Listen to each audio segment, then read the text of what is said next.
Joe. Is that a good sign or a bad sign? He wants to dispense with the formalities. Well, He usually sits on this side of the table, that's all. so Chuck, welcome. Thank you. It's good to be here. Good. We're glad you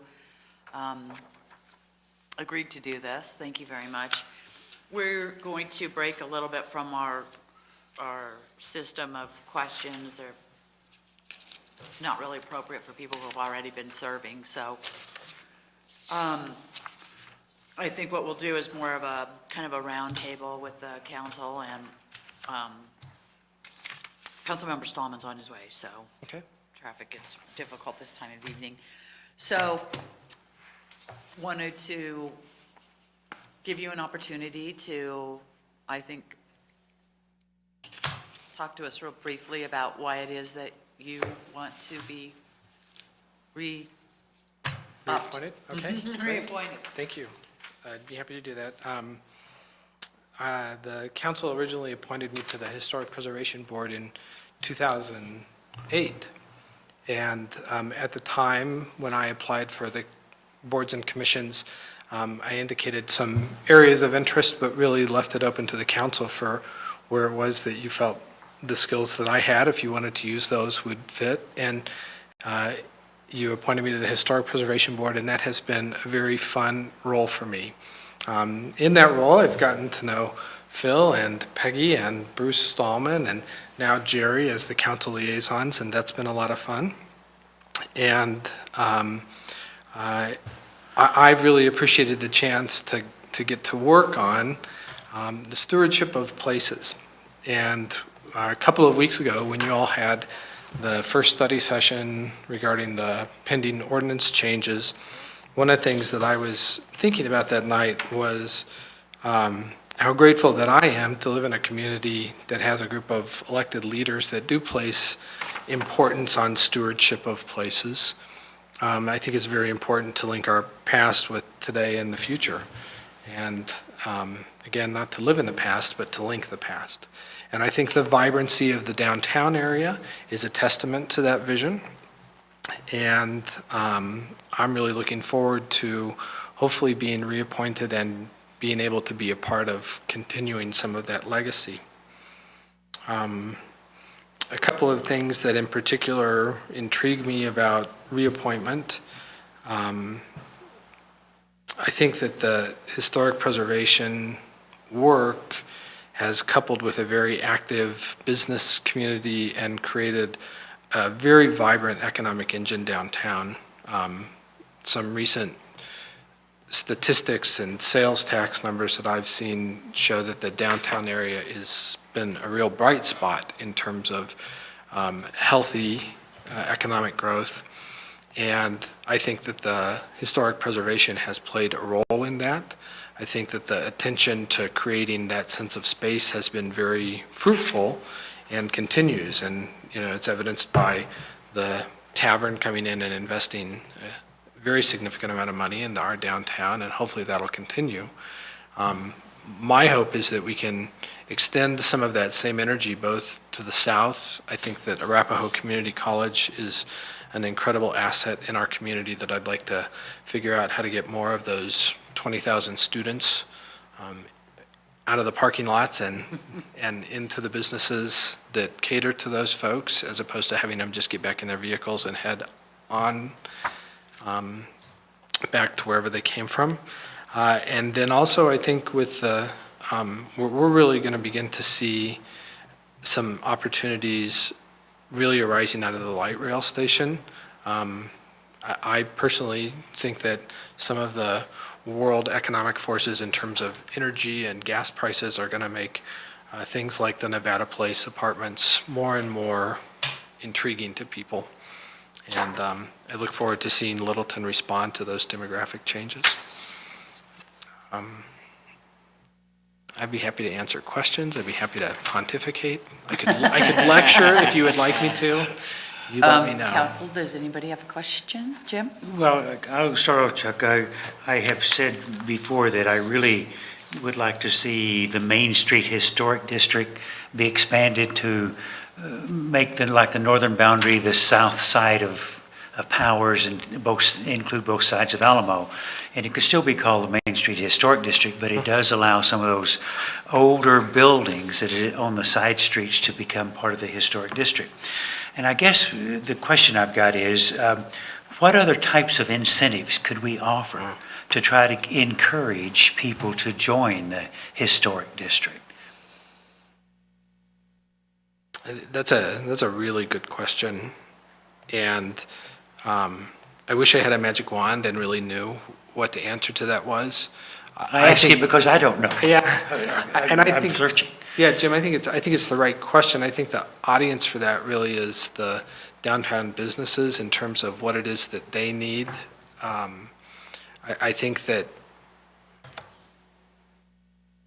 because I really don't, I don't know. I don't own a business downtown. So I don't know what those incentive pieces would look like in order to drive more bodies through their doors. Mm-hmm. But I bet those business owners have thought a lot about that and would be able to help provide some direction there. I think that the grant program, the Main Street Grant Program, has been incredibly successful, again, at creating that sense of place. And I don't know if it's as simple as expanding the people that may be eligible for that, or if it is, the incentives of creating improved walkways and lighting so that it's not as scary to walk from Main Street to Church Street. I don't know. I We think there's cut a lot of out, different options. a few years ago, we cut that grant program in half. And if we get to the point where budget allows, I think that would probably be one of the considerations the council will give again to bringing that back up to where it was before. And I think that might be one way to help. But I'm searching for the same thing. How do you incentivize people to do that? Yeah. And the other thing I'd really thought about was trying to get some of the other taxing entities and see if they'd give tax breaks to those people who joined, and the biggest one being the school district. That's intriguing. It's a long conversation. Bruce? Go ahead. Chuck, dynamics of the Historic Preservation Board are about to change with certainly Steve's departure and Kevin's departure now with being term limited. And so some of the dynamics with the absence of long tenured and architects that have been with the Historic Preservation Board. What do you see as some of the challenges recognizing, hey, there's going to be some folks that have provided some technical expertise that aren't there? I think to some degree that will be a challenge. The legacy and the history that Kevin Koenig had in the room will certainly be missed. Paul Kastner, who was appointed by the council just within the last couple of years, is also a practicing historic preservation architect, and so his expertise, I think, and his role on the board will become more important. I'm hoping that within the group of other folks that you all interviewed, that there's someone else that really does have some specific historic expertise, historic preservation expertise, either as an architect or a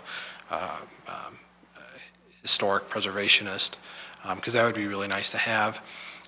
And I also think that there is a real opportunity as well to take the change in the dynamics and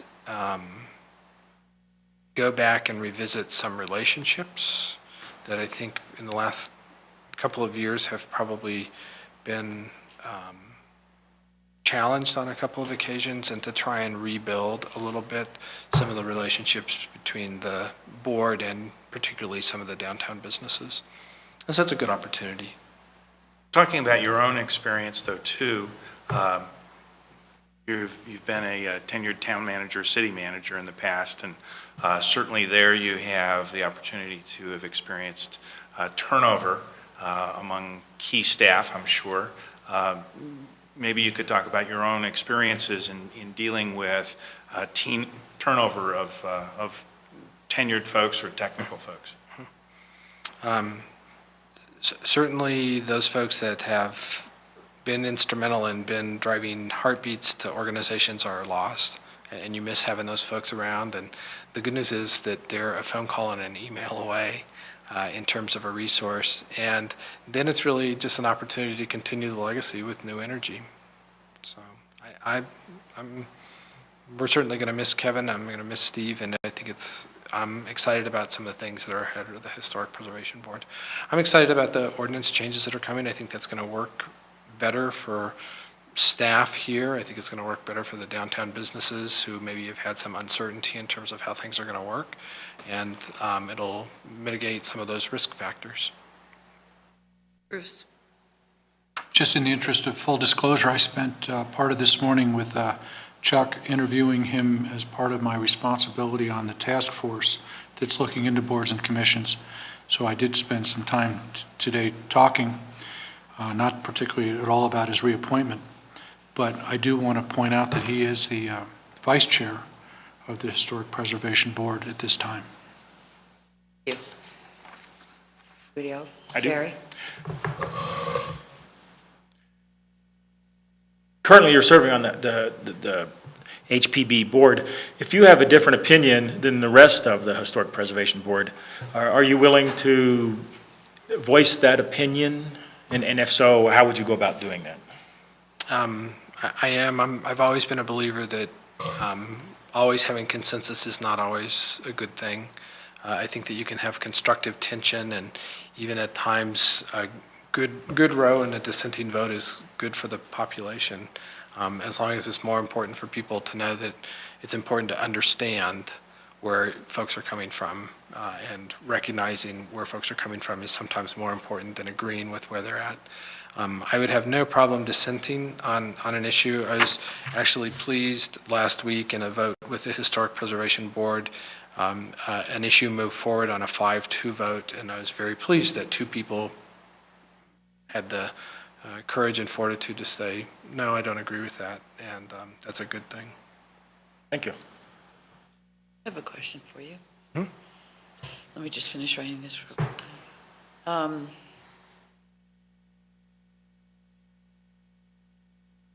do you see the Historic Preservation Board's relationship and role and interfacing and interactions with council? How do you see the two bodies working together, and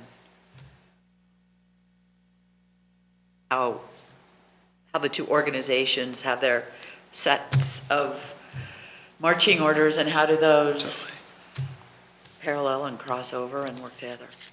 But I think broadly, as a board and commission structure, the Historic Preservation Board being specifically charged with the stewardship of places, it's nice to have one particular group of folks that you can go out and have trained and educated, who have the specific knowledge and expertise to be preservationists within the community. I think in addition to being an advisory board, I also think of the Historic Preservation Board as fairly active as an advocate board, and that they really are pursuing historic preservation. And at times, that can lead to some tension. And I'll throw specifically a recent example of an automatic teller machine on a downtown business that the Historic Preservation Board voted not to have, which I think from a historic preservation standpoint was really a good decision. And then I was really pleased personally that council overturned that decision, because from a global policy perspective, there was more benefit that stood from that addition than there was detraction. And I think that's a good example of constructive tension and people recognizing that there are different roles. You as a council have a different role than the Historic Preservation Board members do. And at times when you're looking at some of the decisions that we might have and think that we're wild-eyed, wild-haired preservationists, that's a good thing. That's why you tapped us on the shoulder to do the job that we're doing. And maybe from time to time, there may need to be some reining in so that it doesn't put the council in any type of a difficult position politically within the community. I want to avoid that. But I think that our job is to be out there and really advocate for that historic preservation and stewardship. One piece that I'm looking forward to is the opportunity for more discourse with the council and more communication, and I think that that will come. So I'm very pleased that the Board and Commission review that you all are doing is very exciting, and I'm glad to see that happening. I was very pleased to get to interview tonight. I think that was a good decision for you all. You all have to run for re-election after 4 years. This is kind of my run for re-election to some degree. So I think that's fair. I did Thank want you. to comment now that he said something. Okay, and briefly, Bruce, do you have a question, Jay? You can settle in while Peggy asks hers, but. Go ahead, yeah, sure, I'll This let me is, catch up. it's Thanks. an editorial comment in part. And I appreciate that you see that council might have a different perspective than you all on certain issues. And I appreciate that you appreciate that.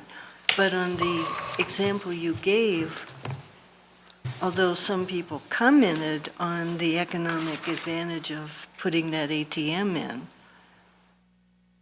we were in a quasi-judicial role of looking at the criteria that the code had of whether or not that could or should have been allowed, given what the code said. So it's in case anybody's watching, I just want to emphasize that piece of it. It certainly seems to have added lots of economic vitality, having that machine there with the new place, but, and that's one of the reasons we're looking at trying to clarify the code a little bit so we don't wind up when we're in our judicial role, right? Absolutely. It's a great clarification. Do you have a question, or? Yeah, without having heard the conversation, and maybe this has already been covered, talk a little bit, Chuck, you've been on for, what, 3 years? That's correct. And with HPB in particular, there's the dynamic between the folks who are strong advocates for the architectural orientation of historic preservation when it comes to I don't want to use the phrase really isn't, it's not the purity of the thing. But I think you understand, and I guess I'd like to hear your thoughts just in terms of the balance between historic preservation's a noble attribute or noble undertaking in terms of preserving something that benefits the whole community. And yet we have struggled for years with this, issue of the property rights of an individual versus the desires of the community for this activity. Talk a little bit about what you sort of learned during your tenure on the board in terms of how the pendulum swings back and forth between those two things in your mind. Wow. That's a good question, Bruce, and probably could be a dissertation or two probably in there. I'm thinking. Indeed. I think that a little earlier we talked about the historic board composition, the historic preservation board composition, and in the last 6 months, and just eminently losing a couple folks due to term limits and other reasons who were incredibly knowledgeable and strong in terms of that architectural advocacy.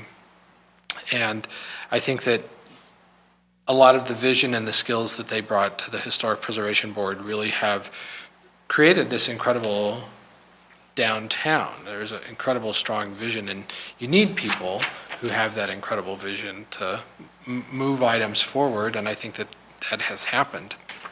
I think that the pendulum may swing just a little bit in the next few years.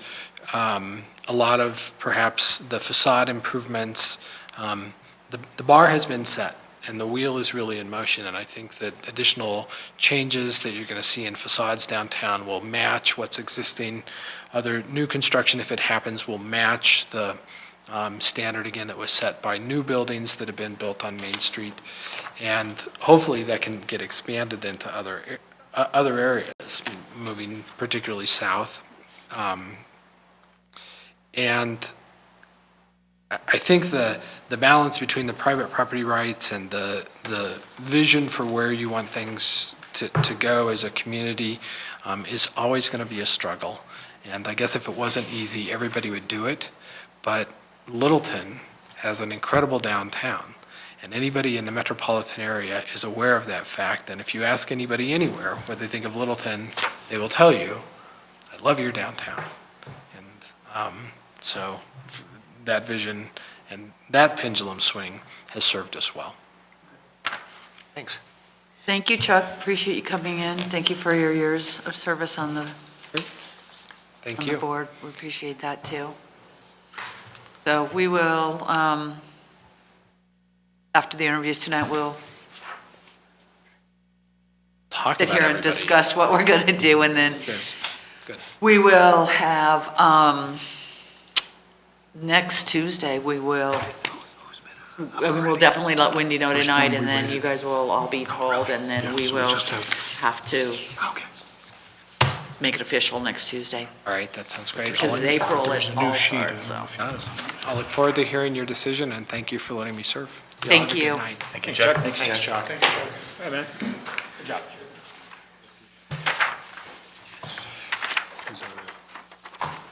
Yes. Okay.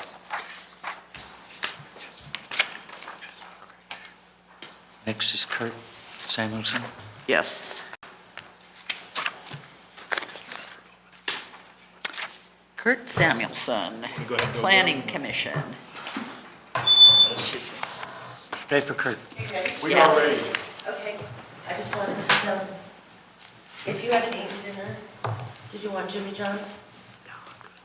Yeah. Everybody's getting Jimmy John's. Do you want Jimmy John's? I'm not sharing.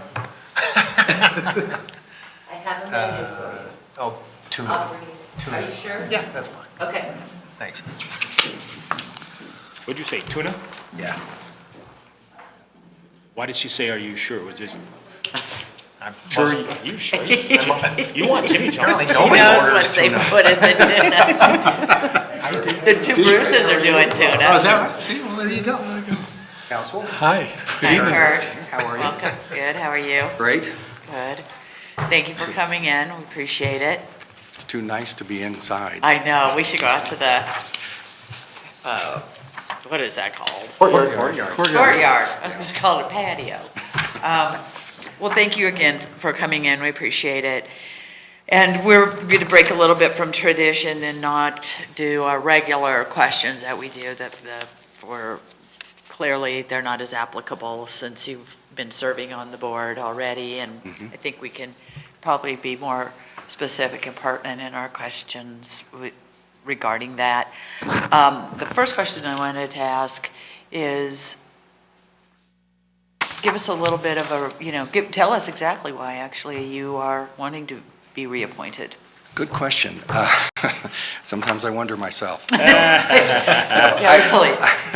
Why? I think, I feel there's some unfinished business that I would like to continue on with the Planning Commission. I think we've made some progress, significant progress over the past 6 months, but I know the first 3 years were really, really difficult, and I'd like to stay on and continue with the comprehensive plan update, and as well as I enjoy working on the cases that we have. We've had very few over the past few years, but there are a number of cases that we have that we get to see some change in the city, and I'm really excited about seeing those kinds of things on a immediate basis, so that I have a lot to keep my finger in what's going on in the city and like to know what's going on. I don't get anything from Phil. He's always busy, it seems like, so. But I really think that, number one, I want to see that comp plan get a little closer to completion. Thank you. I want to do a follow-up, slightly different question from what Debbie just asked.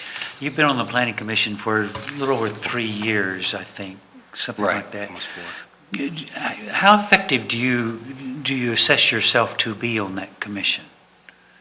I think fairly effective. I don't say a lot if you've watched a number of the meetings.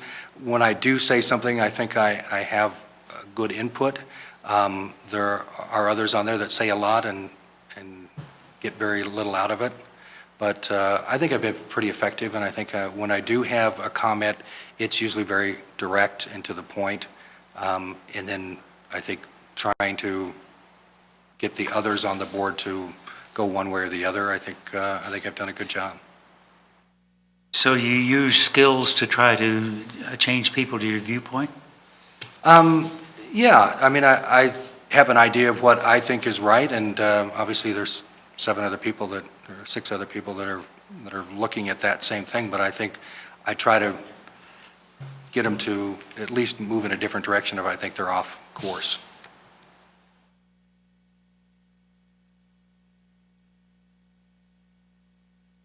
Bill?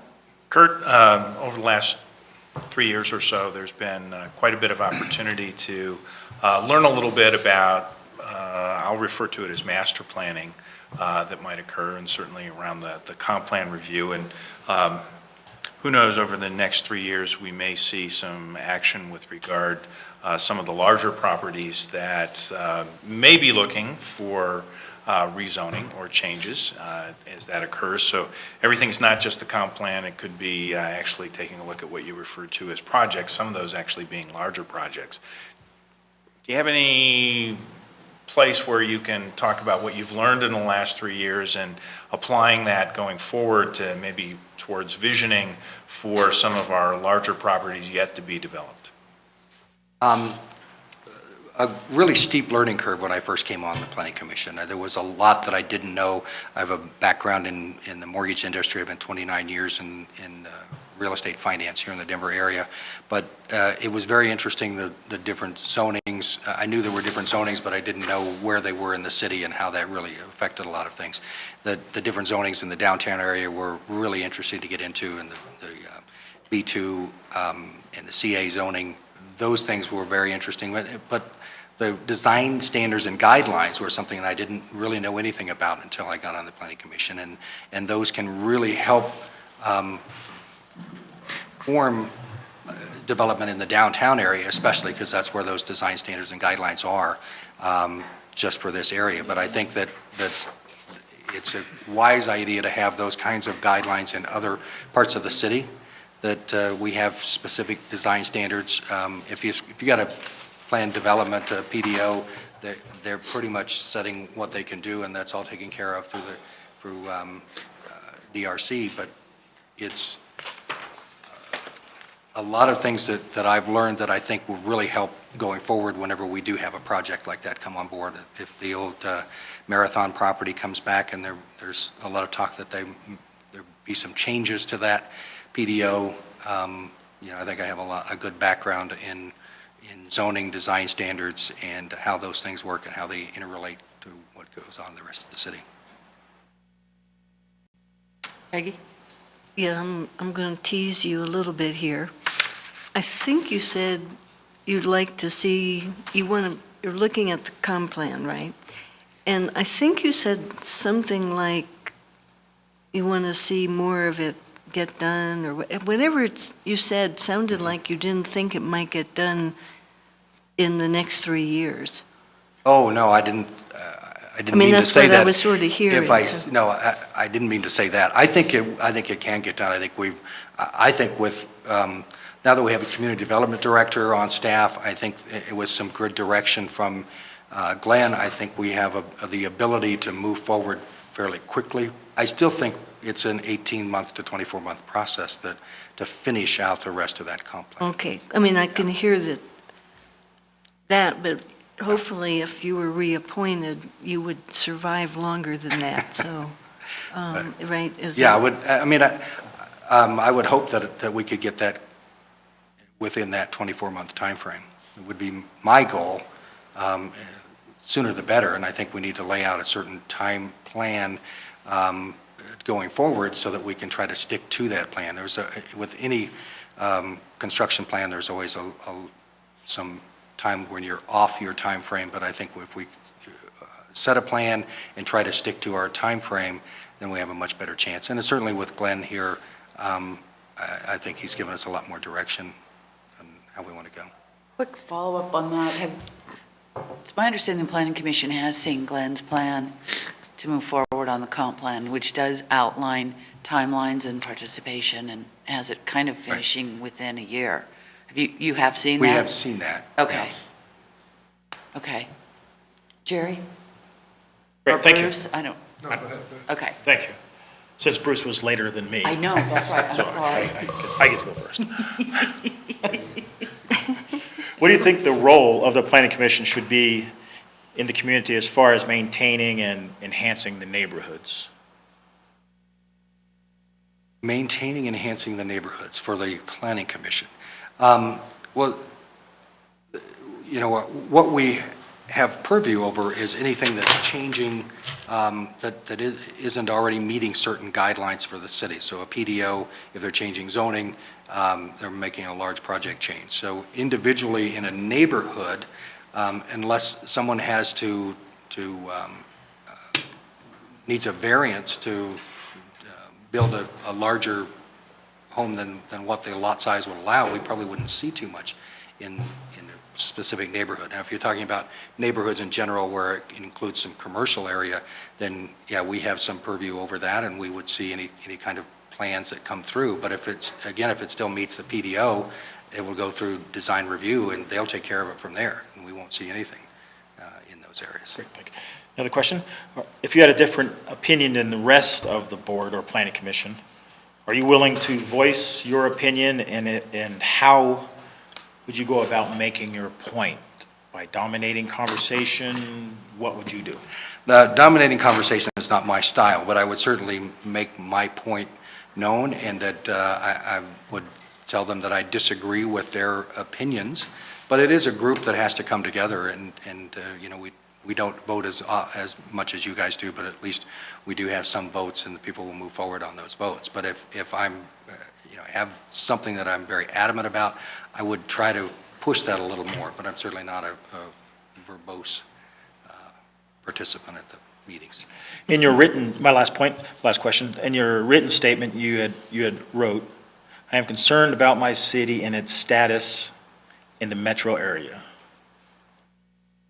Well, I'm concerned that other cities around us are taking over and taking some revenue from us by building, et cetera. And so I think we need to be a part of DRCOG and the things that are going on there, so that we're involved in all of that. I think we need to do things that we can do to help new businesses establish here in the city, so that we can keep a revenue base and do the other things that we like to do, so parks and recs and bike paths and trails and those kinds of things. Schools, those are the things that I'm concerned about. Thank you. Bruce? No? Did you have a question? Yeah, I do, Oh, but okay. I didn't know if I'm sorry. my associate did. You I can do go. too. Okay. B1 or B2. Hi, Kurt. Bruce with the blue shirt. Okay. The Who's one having the the one that was on time. Light blue. The one that was on time. Hi, Kurt.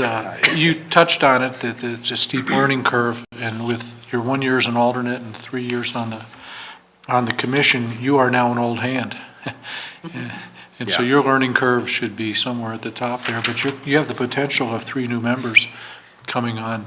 As one of the old hands, what would be the kinds of, let's pick a couple things that you would go out of your way to try to help them to learn, to work their way up the learning curve?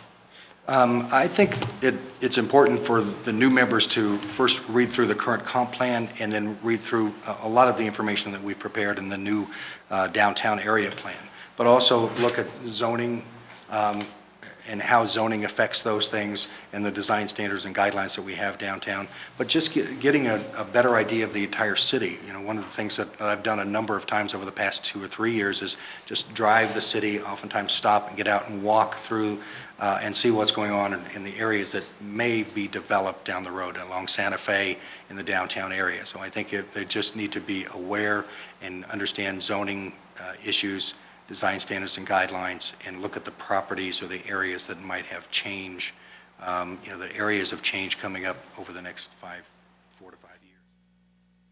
I think that they could get up to speed a lot quicker. Thank you. Kurt, 2 questions, and there's not any particular right or wrong answer. It's more just to hear your thought process, I guess. What is your opinion is the difference between planning and visioning? Well, vision, I think of vision as this is an ideal perhaps of what we want maybe a city to look like, or a neighborhood or an area. The planning more is the nuts and bolts of how do we get to that vision. So do we change the zoning? Do we change standards, guidelines, design standards to meet that vision? And long-term, that vision is more of an ideal. We may never really see that vision come to fruition, but I think the planning tries to get to that. Maybe sort of a quick follow-on there. What, in terms of the orientation of the Planning Commission, what's the right balance between the visioning versus the nuts and bolts? My opinion, I think the Planning Commission should do more of the visioning through community outreach. How do we get people involved? What ideas do the rest of the citizens have to see what they want in a city? And then more of the nuts and bolts left to staff people to put something together, bring it back to the Planning Commission.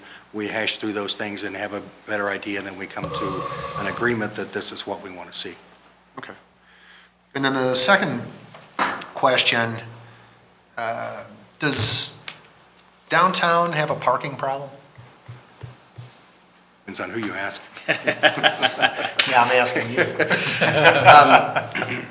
I don't think they have a parking problem. I think there's a perceived problem, and in certain times of the day, it's more difficult to find a place to park. But I have walked 2 or 3 blocks, and I think if you go to any other downtown area, especially downtown Denver, you might walk 5 or 6 blocks to get to the restaurant or a place that you want to get to, the retail shop.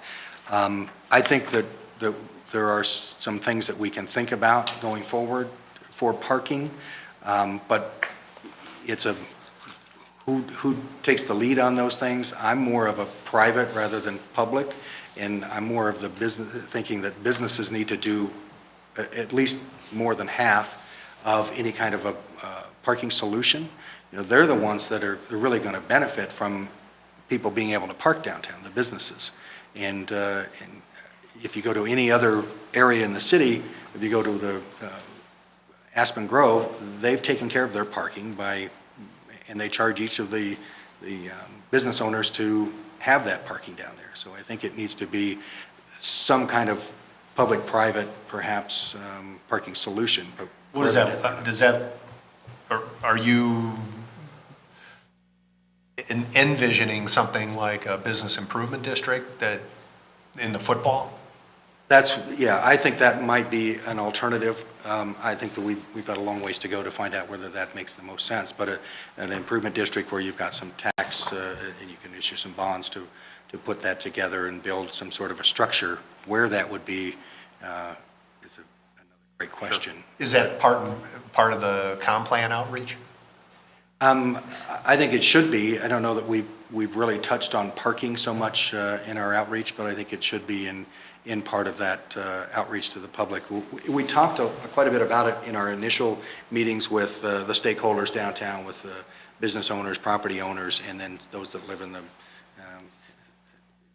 housing down here. And we talked about it, but it wasn't like we had some great epiphany of this is the way most of the people feel about it. I think it seemed like most of the business owners and property owners thought that the city should provide parking. Maybe, Guys, just one last quick follow-on. I mean, this is sort of where the rubber meets the road, maybe. I don't envision that we would ever get consensus amongst all the stakeholders downtown that there is or isn't a parking problem necessarily, or what the right solution to the perceived problem is. And so if there's 5 different solutions, including do nothing, how do you guys sort through that in order to make a recommendation? Because, I mean, that is sort of something the planning commission needs to theoretically thrash through and figure out how to solve. I think first we need to get the stakeholders involved again, Sure. specifically on parking. Not just the business owners and property owners, but the people that live down here, and people from outside the area that come down here that seem to think that might be a problem. And hash out some ideas that which way do we go? Is it public, is it private, is it joint public-private partnership of some kind? And then hone in on what might be the best solution and who's got a great solution. And then talk to the other communities around here. I was in Golden, they've got a couple of parking lots, the parking structures that they built a few years back. They're mostly empty. Yeah. Because people don't park in them. So, do you build something and they won't come? We don't want to do that. So I don't think we've got a good handle on the parking situation right now, in that I really think we need to bring in the stakeholders again and really hash through that and try to get a better idea of what will work in Okay. downtown. Thanks. Any other questions? Kurt, I have a quick one for you. What do you see as the role of the planning commission in terms of their relationship with city council and vice versa? Well, council has the final decision on virtually everything that we do, especially with the comp plan. There are some things that we have the final say on with a small project, et cetera. But I think council needs to give direction, and then planning commission need that advice and move forward in that direction. I don't think the planning commission needs to be going off on their own tangents away from what council has said that they want us to do. And so I don't think, I think from time to time we're off track a little bit, but I do think we need more input from council on what direction do you want us to go next, and those kind of things. Thank you. Any other questions? Okay. Well, we'll be back in touch with you soon, Right. because we'll deliberate tonight, and then next Tuesday we'll be voting Okay. on it. So, All right. okay? Anything else? Thank you. No, thank you Yep. very much. Appreciate you coming down. Thanks for your time. Hey, Kurt? Sorry we were running a little late. Blame Bruce. Bad Bruce. Bad Bruce. It's just too easy to tease you. We have to create the requirement, you live, work, play, Yeah, shop. exactly. Yeah, all in Littleton, yeah. 13 and a half Could square not be miles. no commuting. Do not leave. You know, actually, law enforcement has an answer, we call it an ankle. Nice squeeze. Oh, there you go. They're made here in Littleton too, so. How are you? We're monitored. Good to see you. You don't want an honest answer to that. Good evening. Good evening. Hello, Hi, everybody. Libby. Hello. Hi, Libby. Jim. Welcome, Libby. Thank Thanks. you. Thanks for coming down. Thanks for reapplying. And we're not going to do our standard questions. You've been on the board long enough that we don't need to give you intro questions. But just would like to have some dialogue, and the council has, we'll just ask different questions and see, have a conversation. First thing I wanted to ask, though, is why do you want to reappoint to the board? Well, And you might move the microphone. Oh, yeah. I have a microphone. Just put it a little closer. You can pull it towards you. I was part of the group that initially got the Housing Authority going back in '70. we did a study of the community, and we presented to council the information that this community had problems in terms of housing people who were low and later we learned moderate income people as well.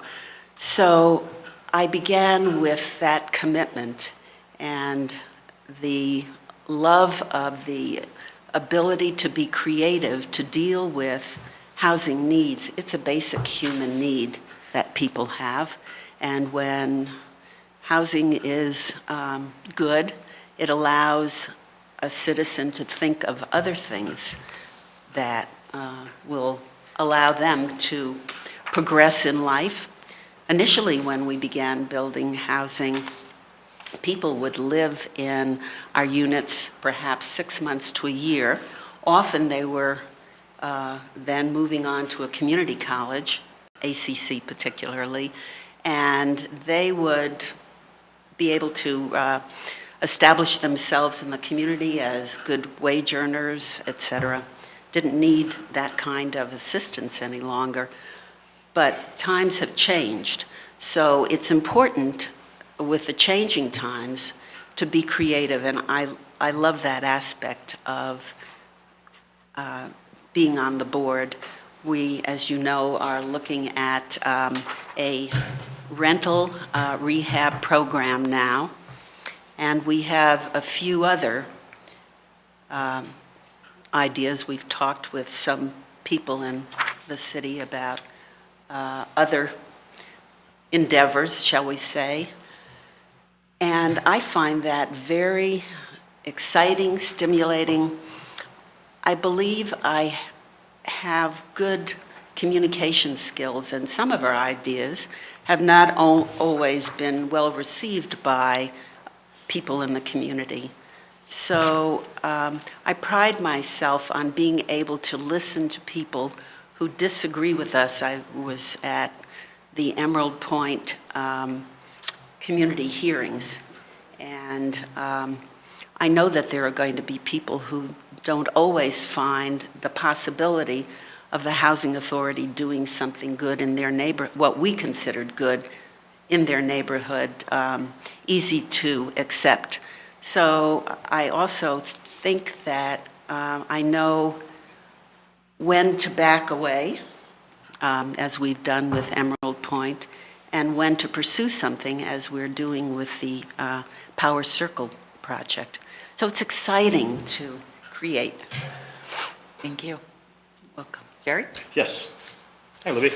Hello. Good to see you. Thank you. Right. What do you think the role of the Littleton Housing should be in the community as far as maintaining and enhancing neighborhoods? The rehab program is certainly an important part of the maintenance of the community, and we've looked at specific areas of the community, such as the Northeast Quadrant, where we've been focusing lots of our efforts.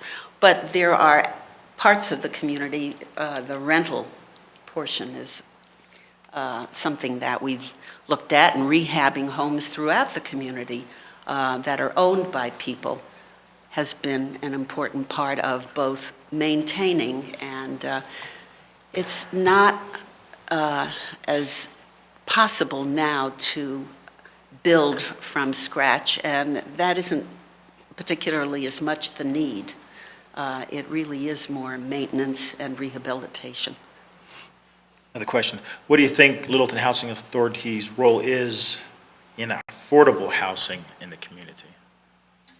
Well, we had our first home ownership program that we struggled to build 10 homes for ownership, and we found that wasn't the best idea because home ownership really requires a great deal of stability and steady employment.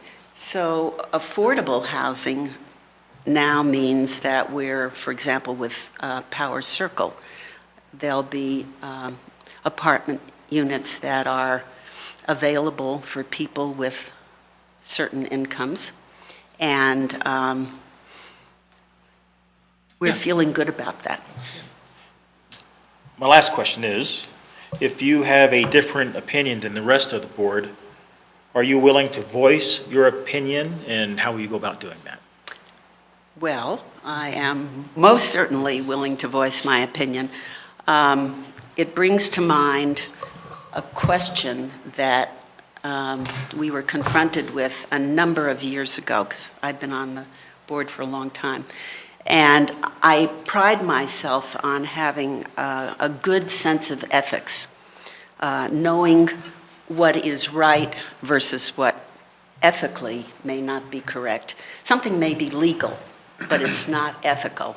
And when our first home ownership, when our first home was going to be resold, we had neglected, and I'll accept responsibility for that, had neglected to build into the contract a codicil which said that if it was going to be sold, it could not have great profit made from it. It should be no more than a certain percentage of inflation. And someone who should not have been owning the house proposed to buy it. And it was not an ethical idea. I fought for 2 hours with the rest of the board. The rest of the board did not see any problem with it.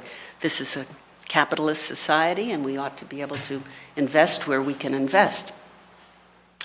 So after 2 hours, I realized I was wise not to continue any longer. And so I said, I can see that I'm certainly in the minority. It was never nasty argument. And I simply said I would go to the press if they were comfortable with that decision. And the board changed its vote.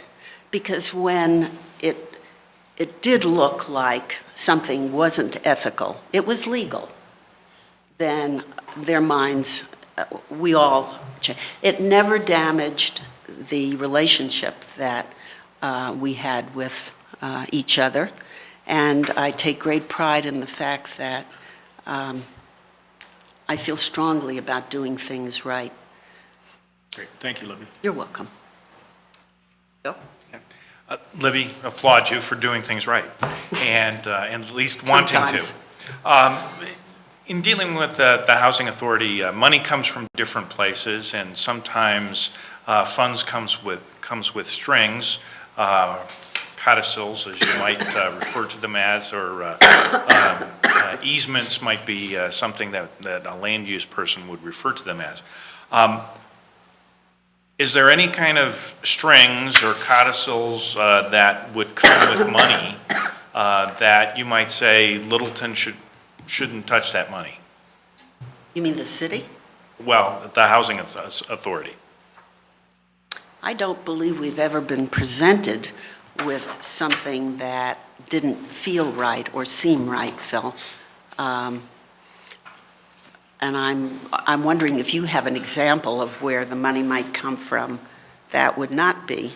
Well, sometimes, there's been some thoughts around transit-oriented development that would say, put us in a direction of possibly higher density than we might have.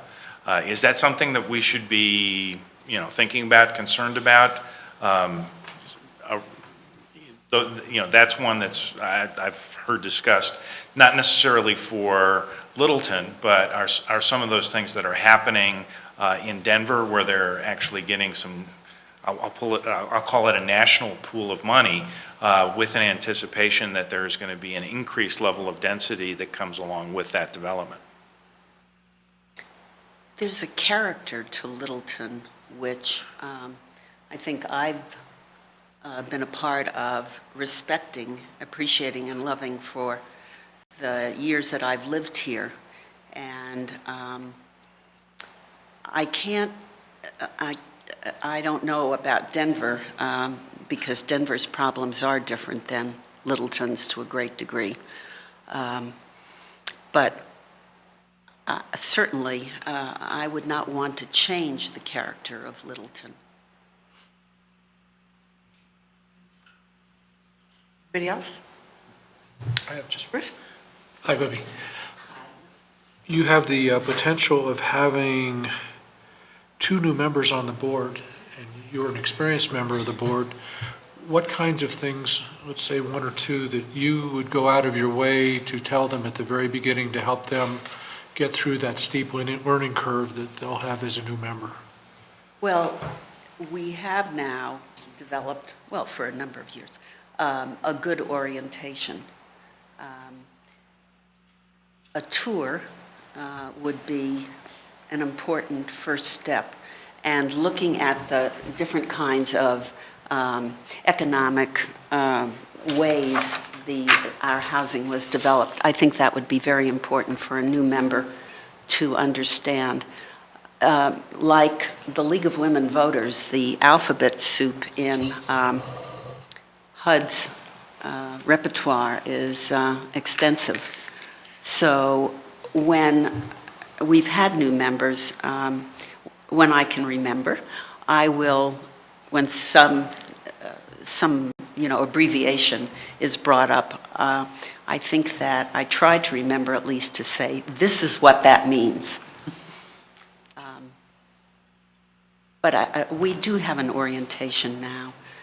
It takes a while to sort of get the hang of all, the programs are so diverse now. When we started out, there were basically 2 programs and they were government funded. Now, much of our work is done by our creativity, the monies that we got from Amity Plaza at one point, which we saved so that we could begin to use it for other development. It is intricate, but it's a sort of a happy kind of task. Thank to you. teach somebody else. Thank you, Libby. Any You're other welcome. questions? Okay, thank you so much for coming down. Thanks for waiting for us. You're Appreciate welcome. it. Yeah. And we'll be deliberating this evening, and then we'll let everybody know what's going on this week, and then we'll vote Tuesday. Libby, Okay. thank you for all Thank your you. service, very much. Okay, do you want to take a quick break, 5-minute break? Let's do. Okay, we'll take a 5-minute break. Except for Bruce. Yep, Bruce has to. I have to keep interviewing. Yeah, you just keep asking questions. Jerry, you only get a 2-minute break. Hey. Don't say something. I was expecting you to. Were they not?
You know, at Dodo, I walked in the house just like Really this, new no it. jacket. I nothing in the know, car. just like I know. hiring I did man, that the that's a other big, night when we a had big council, because decision. it was so nice It'll and make warm, and it or was break. cold going home. I gotta throw something in the car. This is the time of year. Yeah, that's what I need to do too. Yeah. Are you cold? Yeah. Are you, I think now that the roof is done, the vents are all working, so the But air his conditioning's shape- on and everything. He's better as a quarterback than almost everybody. But his ability. He's not a tiny guy. It's not like he's frail. He's bigger than everybody. You got the record. But he's such a gentleman on the field. The thing is, it's better for you anything. Play better. Yeah, I'm pretty excited about the move. You know, I like Tebow, but it's Are business. they in sad shape?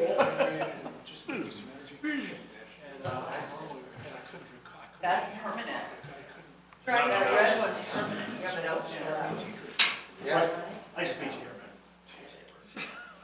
man. The red one.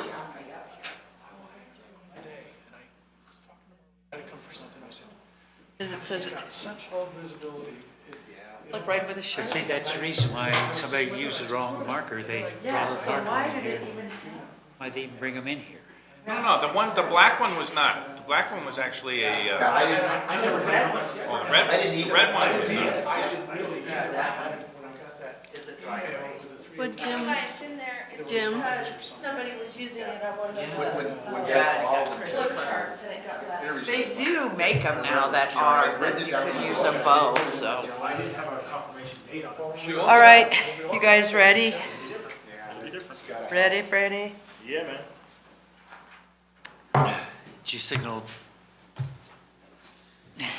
Do you want to, Yeah, I want to make a comment before we get started with the things. I mentioned this to Debbie the other day, is that I think when we get through and make all of our appointments, that she needs to send a letter out on our behalf that does two things. Number one, it tells all the boards and commissions that we, as the council, is going to be looking at the absentee rate, because we've been asking the board chairman to give response back to us, and that has not been successful for the past few years. So we're going to take that responsibility away from board chairman, and we'll take that on, and we'll look at it when we are doing our interviews ourselves, because Wendy gives us all that information. We'll make that determination about that.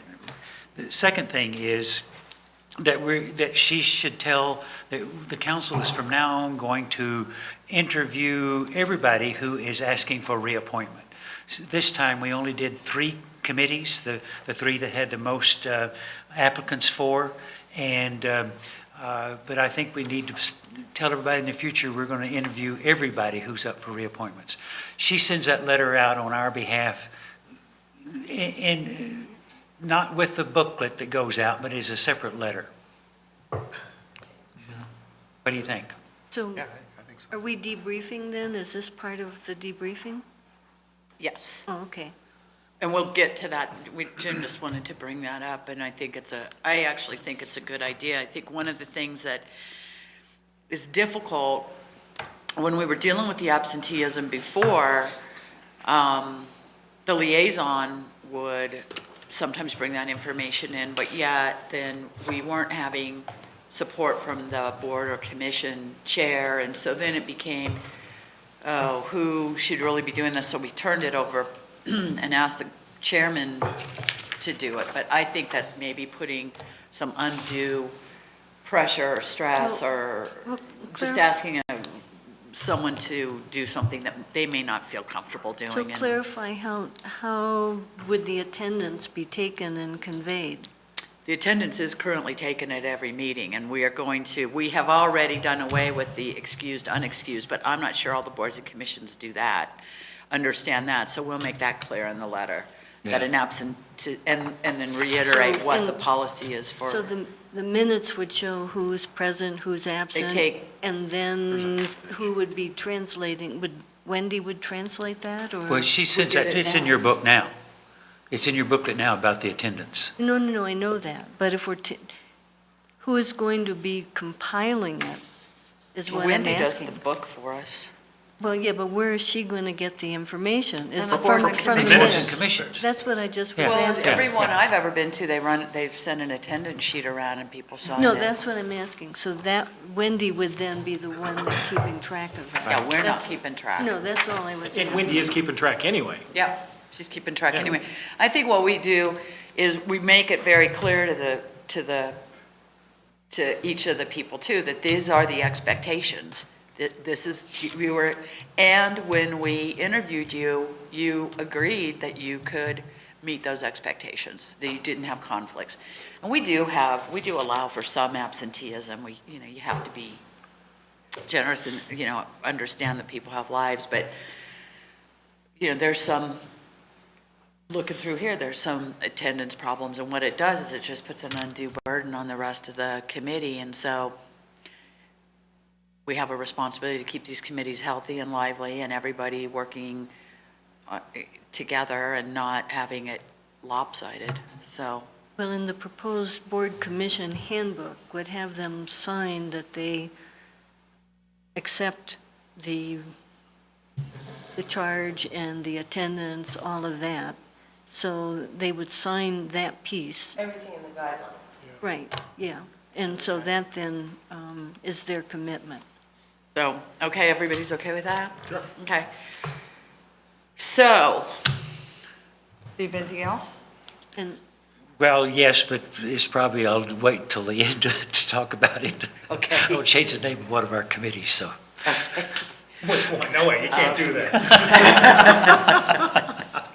This is not a radio It won't show. make any difference about appointments, I tell you, but. It's not a radio show, Jim. You don't have to tease.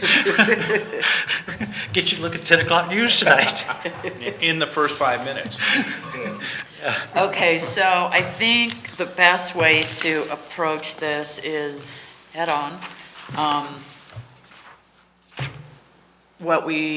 I would recommend we do is we'll go ahead and start with the 3 that we have asked people to re-interview for, so there's, we got to get through, we're going to get through Reappointments. each of them, so let's start with so that puts us at the Planning Commission and Historic Preservation Board and Littleton Housing Authority. So shall we start with the Planning Commission? You want to? Yeah, Wendy's going to do. And so what we typically do is go around the room and people announce their first choice and then the second choice and third choice. And then as those get support or not support, they either move over or go away. Is everybody okay with doing it the same way, Peggy?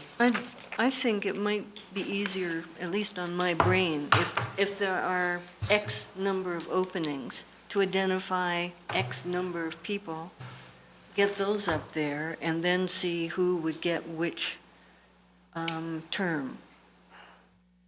Because I have, it's quite difficult for me to differentiate at least the first couple of choices for that.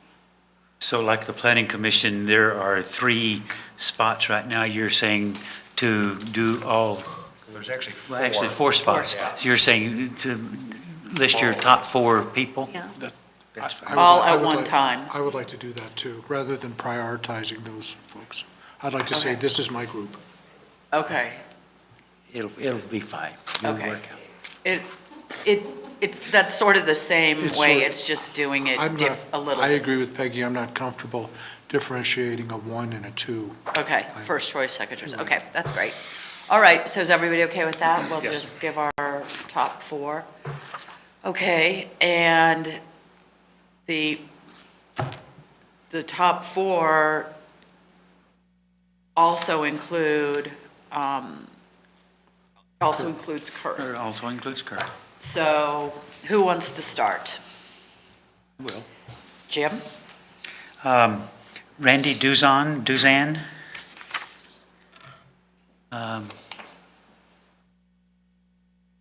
Trying to find how you spell his name. Oh, D-U-Z-A-N. Okay. Andrew Graham.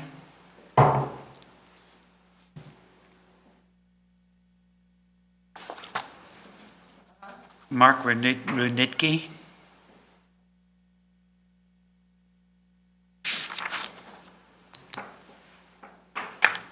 Dan Miller.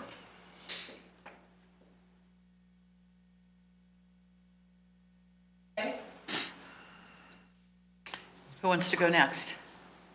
Phil? I'll go. Randy, Andrew, Mark, Wait a minute, she'll put a tally mark there. Is that what you want, a tally mark? Sure, I would do it. I would do it. Okay, so we got 1, 1, 1, and 1. Can we Okay. turn a light on for that board? Is it I'll possible? get it. Yeah, I can get that. Can you say yours again, Phil? Sorry. okay, Randy, Andrew, Mark, and Kurt Samuelson.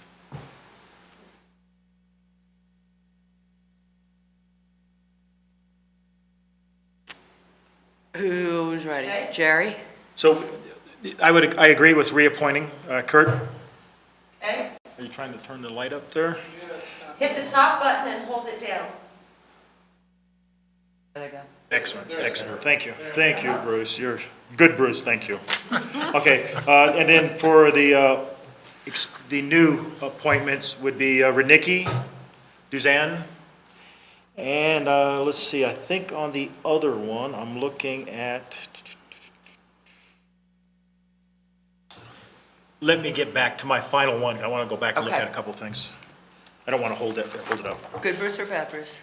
I'm ready. Good Bruce, you can go first. Thank you. I like being good Bruce tonight. And it's very fleeting. It will be gone. My choices are Rudnicki, Graham, Duzan, and to reappoint Samuelson.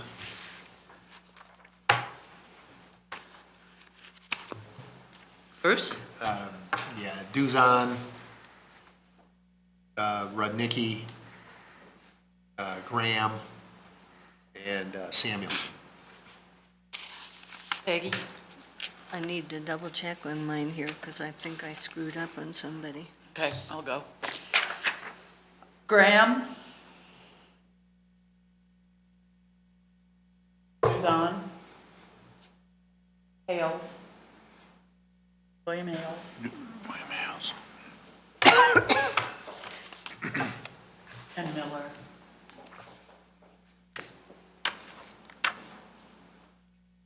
Okay. Samuelson. Suzanne. Rudnicki. And Hales. Okay, what's your last one? Hales. Okay, the highest were this one, and there was a tie between this one and this one. But And we you're have looking for four four. We have openings. 4. So is everybody good with those 4? Can anybody's mind be changed, or Sam- do we want to try, or do we want to just? Nope, I'm satisfied. I mean, I'm going to let you talk for a second. I'm going to see if the sound. Samuelson is scheduled for 2015 already.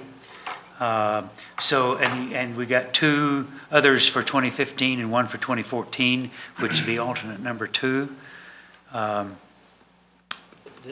When is the Well, field position? So the, So the, Somebody's got to be an alternate, and the other 2 becomes, I mean, if Samuel, no, it'd be 2 alternates, wouldn't there be? Because alternate number 1's be moving up. you, Yeah, so 2 alternates, and 1 would expire you want me to write in down what you said? 15 and 1 and 14. 2015. Based on the numbers, you would put Andrew as the alternate. Yeah. Just based on the numbers.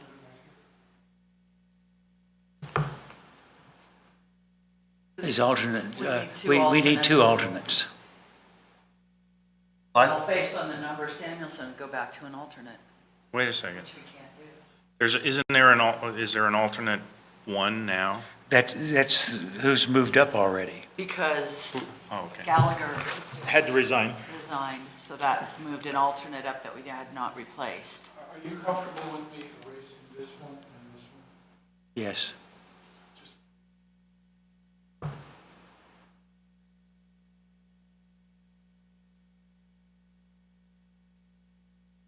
I don't personally think necessarily the most numbers when we did it this way is the absolute only way to look at it. I would personally say that Kurt should get a 2015 appointment. Well, maybe Mark did it, sorry, I don't know what happened to him. You said 2015, Jim? There's somebody, Can you use that yeah, it's dark 2015. color? Good, Bruce, can you use a dark color? Or name? That, no other choices. Does Bad Bruce have it? I think Wasn't it's, me. I think that we can, I would recommend, quite honestly, as an alternate, I would recommend Mark.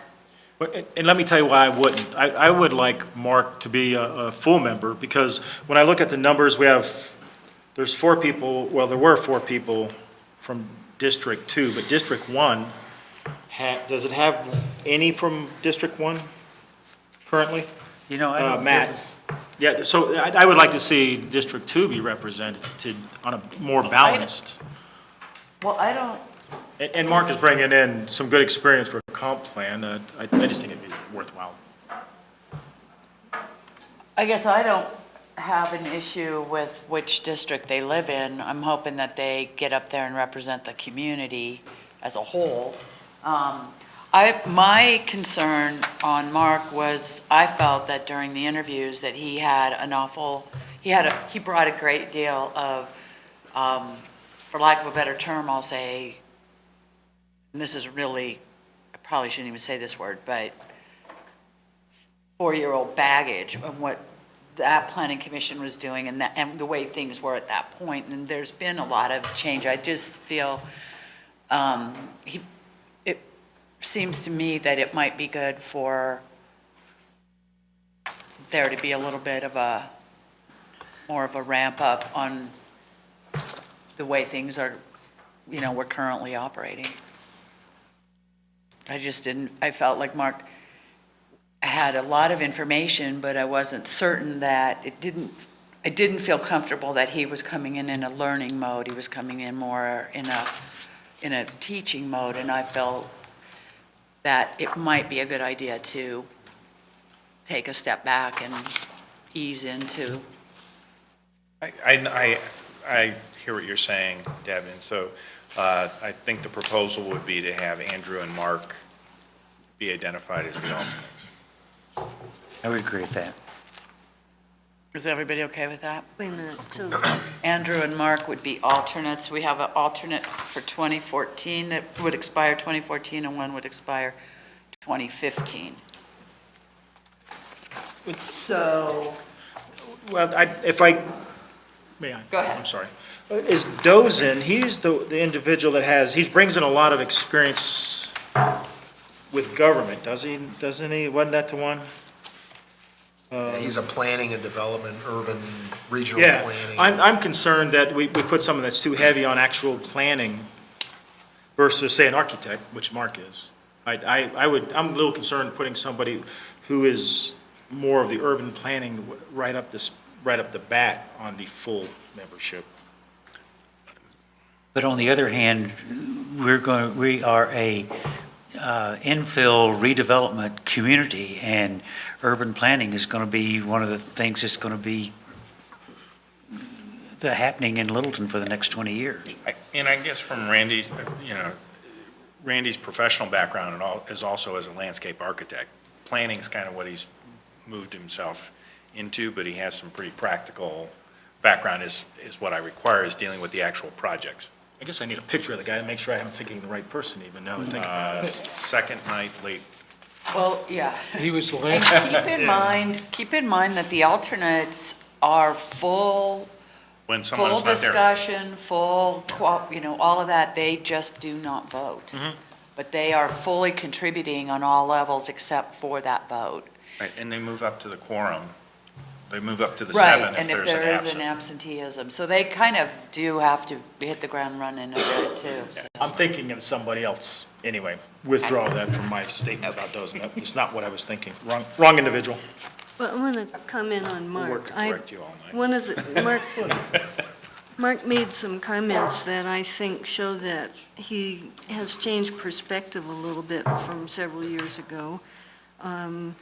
in response to question 2 in the list of questions we had, he said that he wanted to involve citizens right away.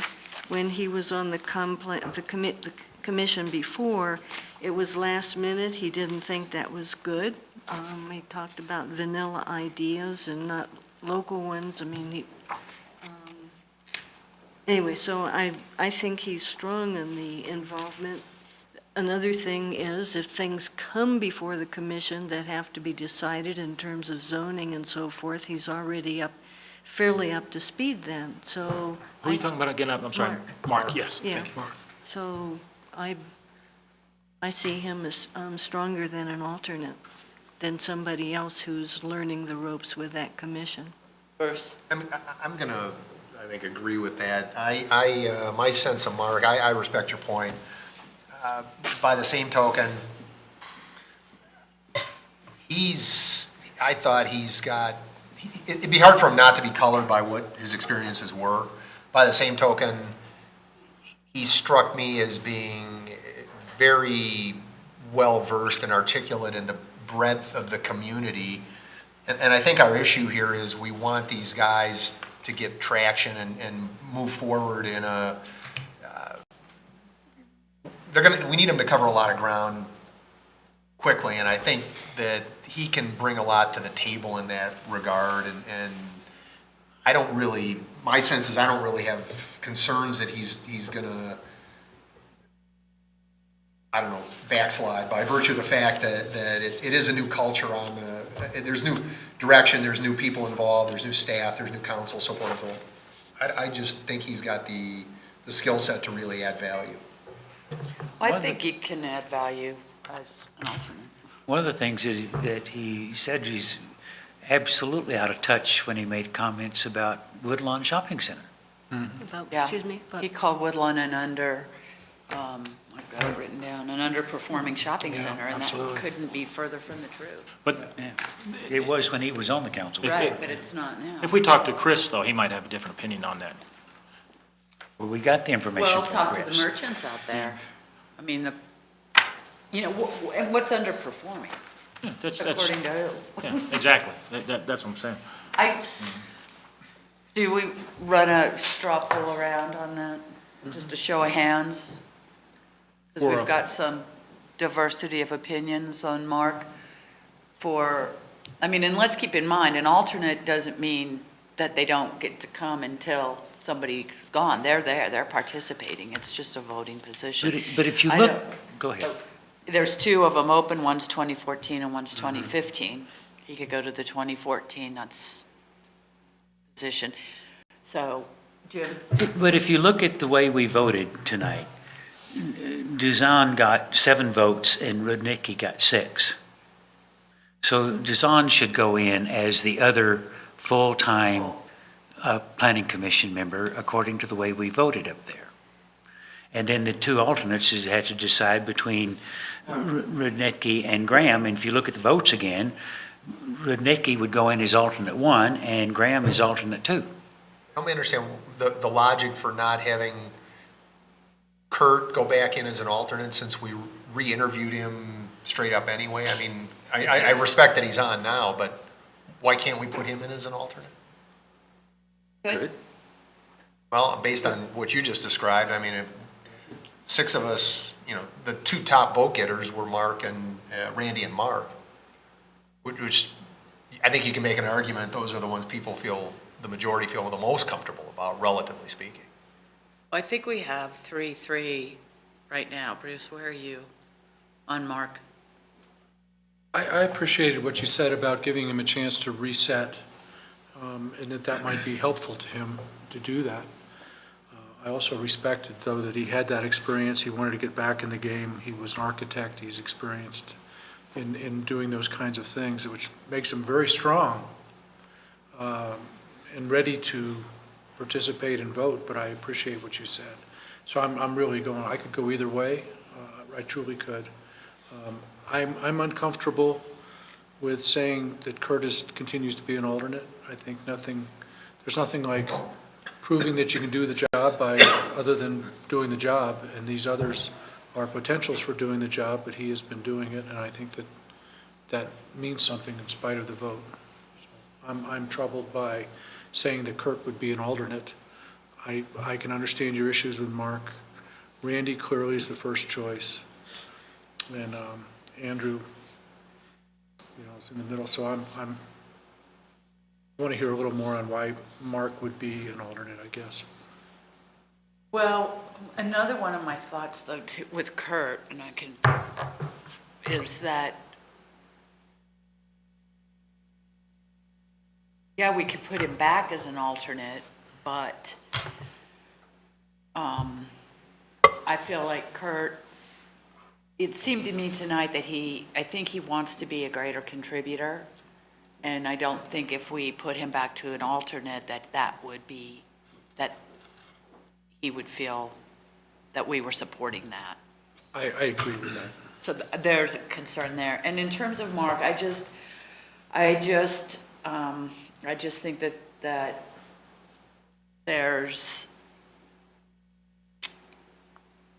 I thought he was very strong in his interview, but he came in with a lot of opinions. He came in with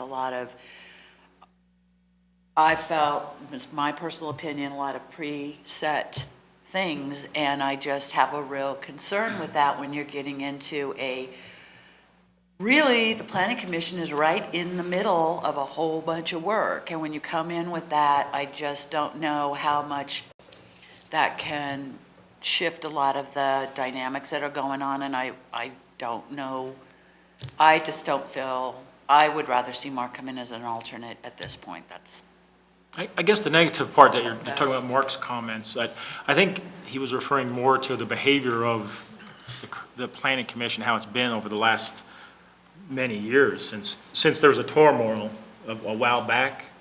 It was right after my time when my term was up, but there was a bit of a turmoil, and I think that's what he was referring to, not city staff or any of that kind of stuff. He was talking about turmoil on the board, on the commission itself. Why don't we do Can this we- straw vote? well. Yeah, let's just go around the table and just do it. Let's just- Yeah, let's run around and see. Show of hand, did you have a comment? Just clarify that, is Samuelson going to stay on as a regular member? Let's ask. Samuelson going to stay on as a regular Well- member? Yeah, so let's, Let's do a count. We can determine who goes to alternate or regular. Okay, show of hands for Suzanne to be a regular. How many regulars do we have again? Regular. How many? Two regulars and two alternates, among, Show of hands. With Kurt in the mix. For Andrew Graham to be a regular. There's three. you only get two votes. I guess. Right. Show of hands for, well, I don't know how else to, Rudnicki to be a regular. 2, 3. And show of hands for Samuelson to be a regular. Oh, Okay, it's Samuelson and Suzanne. A regular. And then do you want to put Rudnicki as alternate for 2014 and Graham as 2015? Which is first? 2014. 14. Would that be the I think first that's alternate? alternate two. Yeah. Yes. It's alternate two. 2014 is alternate two. Oh, okay, so Mark would be alternate 2. Wait, I would which rather goes Mark- in first? Yeah, let's do one. Oh, wait. He should be yeah, alternate Okay, one. I'm sorry. Yeah. Alt 1 would be Mark, Yes. and Alt 2 would be Andrew. Graham, there we go. Okay, we're good? Yeah, because if somebody resigns, you want someone to step up. Right. Yep. Okay. All right, shall we move to HP? So those he's a full, Yeah. Kurt, Randy and Kurt are. Kerr is a full, Yeah. Mark alt 1. HP.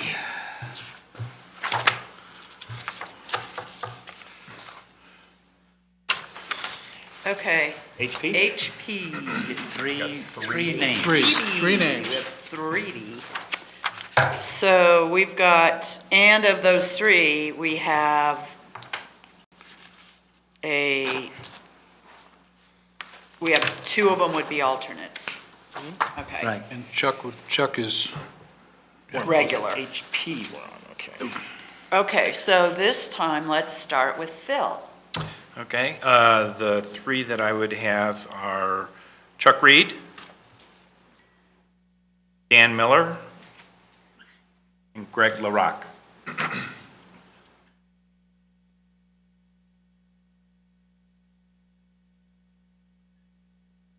Can I make it simple? Because I agree the same, so Okay. she can just go ahead and, Put Peggy's vote next to each of those two, and Jerry? Reed, Miller, LaRock. Okay, same. Good, Bruce?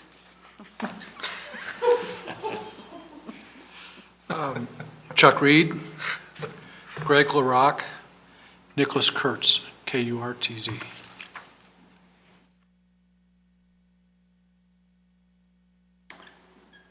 And Bad Bruce? Reed, LaRock, and Miller.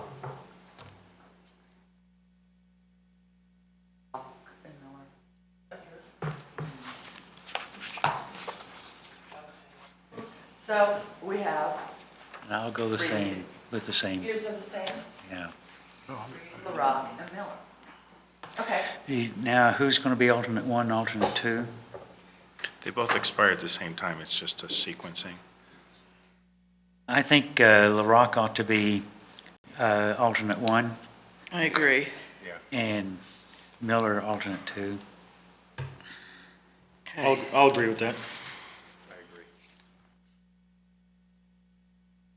Okay, awesome. And we're going to, it's a consensus that Pam Grove and Dan Murphy are going to move to regular positions. Yes. Yes. Okay, Yes. I just wanted to be sure. Yeah, the footnote on this one is that Historic Preservation has a architect subgroup with this, and both Dan and Greg are architects. Okay, Housing Authority. We have 3 positions. One is a regular and, well, I guess all 3 are regulars. So but the there, one there's one that would expire in 2014 and the other 2 would expire in 2017. Yep. Okay, so who wants to start? There's your sandwiches. I can go ahead and start. Glad you found us. Oh, look at her there. Thank you. Thank you. You were like ready to kill. Well, I just yelled at him on the phone. Oh, did you? Like, this is for Littleton City Council. You have embarrassed me.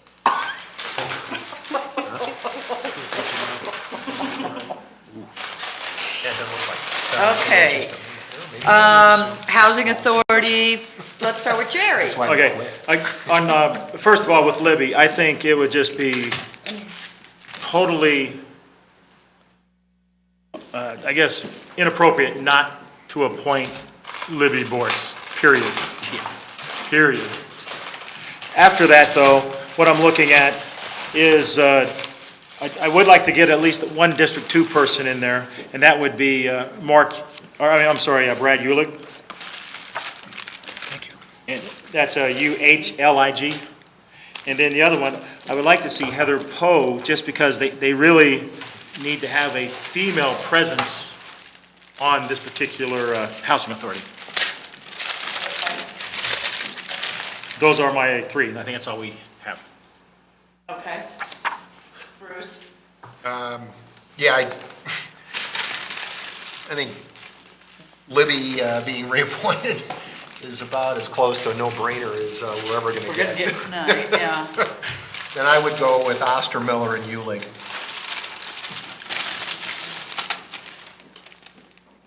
same three for me? Libby, Ulick, and Austin? Yeah.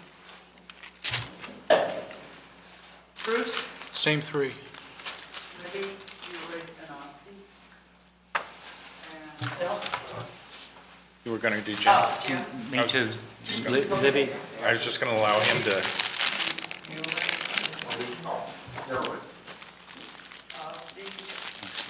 Okay, and I have the same three, and I'll go a step further, and I would put Brad in the position of expiring 2014. Hold on, I get the vote. Oh, okay. Just adding. Slow down, sailor. I just briefly. No. Oh, you dropped the string. All right, so Libby's keeps hers as a regular, and Buick and Osti are both alternates. No, There are no alternates. it's a board of 7, everyone's same. Oh, I'm sorry. No. Okay. Did you want to assign yours? Yeah, I was going to put Brad, that was my comment. I would put Brad in the 2014 role. Anybody have a problem with that? Brad was 2014? Yeah. Okay. Okay, now we've got the easy ones done. Alrighty, fine arts. And in fine arts, we have 3 openings. We had 2 people that interviewed. And we had 2 people who are listed as their third choice. We didn't have anybody listed as a second choice. But 2 people did list third choice for fine arts. And I know that there's some discussion amongst the committee, and they're probably going to come through with the task force, that there may be some restructuring there, which would probably allow a smaller committee than is currently existing, particularly if there's a reallotment of who handles the conservation pieces in the city. So the question becomes, do we want to, we have 3 choices. We can try to fill these with what we have tonight. We can fill as many as we feel comfortable filling with the people that we talk to specifically interested in it. 1 or 2 position. Or we can, if we're not ready to do that, we can open it up and do it. Because I think we're going to end up having to re-interview, have a reapplication process for the licensing authority to get that position filled. So Bruce, and then Phil.